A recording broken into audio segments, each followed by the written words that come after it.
கர்த்தருடைய பரிசுத்தமான நாம மகிமைப்படுவதாக. 120 நாட்களில் வேத வாசிப்பு திட்டத்தினுடைய பகுதிகளிலே சற்று தாமதம் ஏற்பட்டது. ஆகியவை 3 நாட்கள் வாசிக்கக்கூடிய வேத பகுதியை தொடர்ந்து வெளியிடுகிறேன். 1 நாளாகமும் 8ஆம் அதிகாரம் முதல் 29ஆம் அதிகாரம் வரை உள்ளதான வேத வாசிப்பு பகுதியின் சுருக்கத்தை மாத்திரம் உங்களோடு கூட பகிர்ந்து கொள்கிறேன். நாளாகம புத்தகம் என்பது ராஜாக்களில் சொல்லப்பட்டதை தேவையானதை மாத்திரம் திரும்ப சொல்லப்படுகிற புத்தகம் என்பதை நாம் முதலாவது அறிந்து கொள்ள வேண்டும். 1 நாளாகமம் 8ஆம் அதிகாரத்தில் பென்யமீன் கோத்திரத்தை குறித்து சொல்லப்படுகிறது.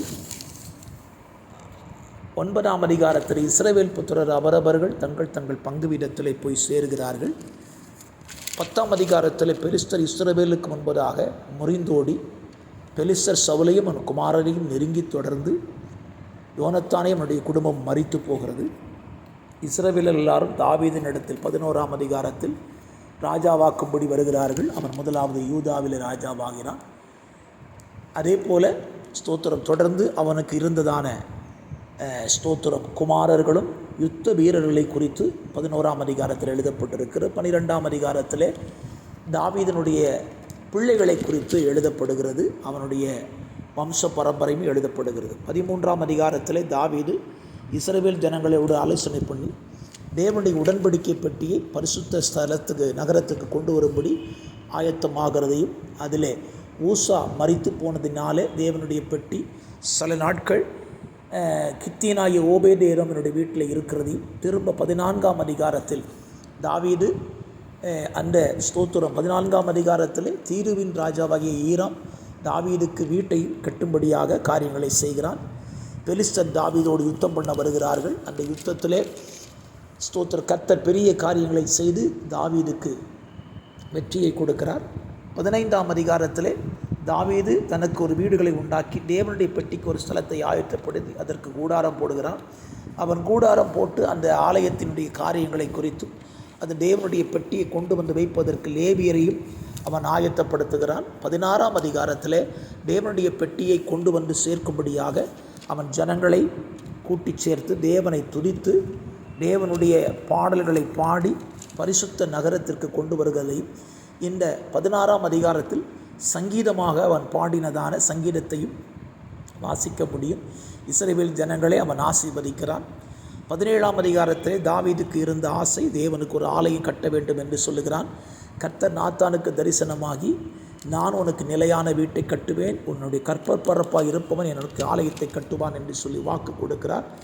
தாவீது ஆண்டவருக்கு நன்றி சொல்லி வெகு காலத்து செய்தியை எனக்கு தெரிவித்தீரே என்று நன்றி சொல்லுகிறான்.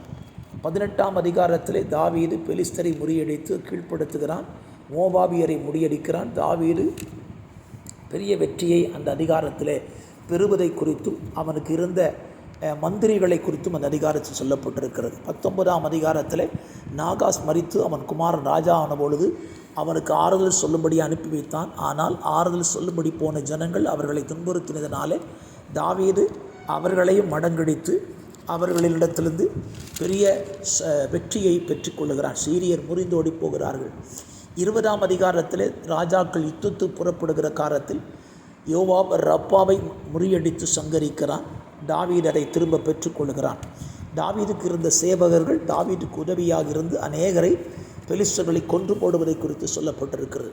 21ஆம் அதிகாரத்தில் சாத்தான் இஸ்ரவேலுக்கு விரோதமாய் எழும்பி இஸ்ரவேலை தொகையிடும்படி தாவீதை ஏவினதை குறித்தும் இது நிமித்தம் இஸ்ரவேலில் நிறைய பேர் ஸ்தோத்திரம் மரித்து போனதை குறித்தும் இந்த அதிகாரத்தில் வாசிக்க முடியும். அப்படிப்பட்ட நிலையில்தான் 70,000 பேர் மரிக்கிறார்கள். எருசலேமை அழிக்க தேவதூதன் வந்தபொழுது கர்த்தர் போதும் நிறுத்தும் என்று சொல்கிறார்.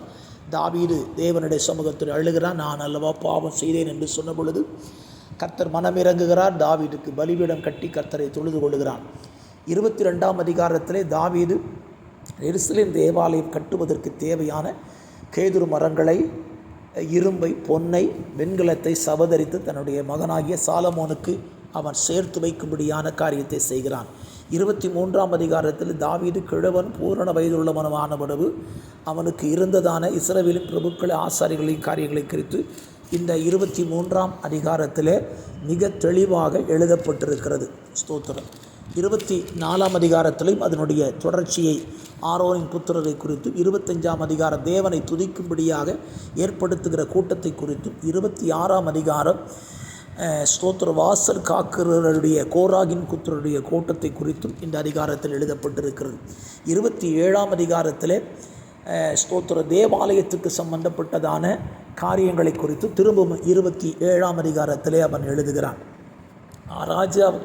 தாவீது ராஜாவுடைய ராஜ்யபாரத்தில் ஆங்காங்கே அவன் தலைவர்களை ஏற்படுத்தி வைத்திருக்கிறான். 28ஆம் அதிகாரத்தில் சாலமோன் தன்னுடைய மகனிடத்திலிருந்து சொன்ன காரியத்தை குறித்து தேவன் மறுபடியும் அவனோடு கூட பேசுகிறார்.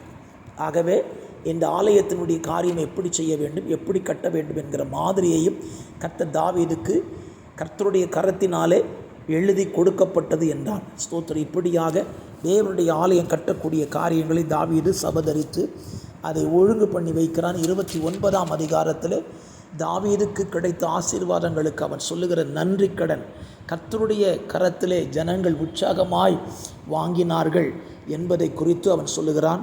ஸ்தோத்திரம். தேவனுக்கு நன்றி சொல்லுகிறான். தேவனுடைய கரத்திலிருந்து நாங்கள் வாங்கினோம், தேவனுக்கே கொடுத்திருக்கிறோம் என்று சொல்லி அவன் ஸ்தோத்திரம் கர்த்தருக்கு நன்றி சொல்லுகிறான். இந்த 29ஆம் அதிகாரத்தின் முடிவிலே தாவீது தீர்க்காயுசு உள்ளவனாய் அவன் மரிக்கிறான். சாலமோன் ராஜ்யபாரத்துக்கு வருகிறான் என்பதை குறித்து இந்த அதிகாரத்தின் சுருக்கங்கள் இருக்கிறது. வாசித்திருப்பீர்கள், வாசியுங்கள், தியானியுங்கள். அது உங்களுக்கு நன்மையாக இருக்கட்டும். கர்த்தர் உங்களை ஆசீர்வதிப்பாராக. God bless you.